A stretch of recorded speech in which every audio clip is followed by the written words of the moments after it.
یاد رکھیے، اگر آپ کے رویے سے دوسروں کو ہمیشہ تکلیف پہنچتی ہے نا،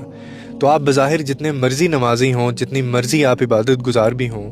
آپ اللہ کے پسندیدہ بندے نہیں ہو سکتے،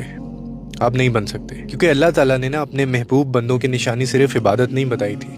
بلکہ عاجزی، نرم دلی، اخلاق اور لوگوں کے ساتھ جو حسن سلوک ہے وہ بھی بتایا تھا۔ اللہ کو وہ لوگ پسند ہیں جو ان تمام معاملات کو اچھے سے دیکھتے ہیں اور اس کی مخلوق کے لیے آسانی پیدا کرتے ہیں، نہ کہ وہ جو عبادت تو بہت زیادہ کرتے ہیں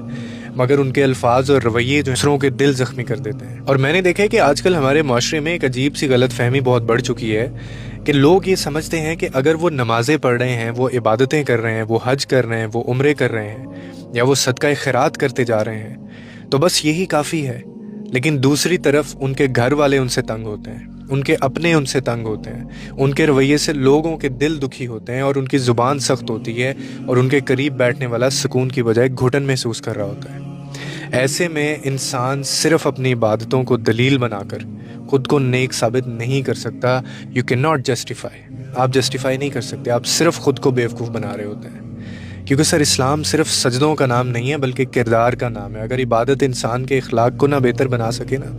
اس کے اندر رحم پیدا نہ کر سکے، برداشت اور عاجزی پیدا نہ کر سکے، برے کاموں سے نہ اس کو روک سکے، پھر انسان کو اپنے گریبان میں خود جھانکنے کی ضرورت ہے۔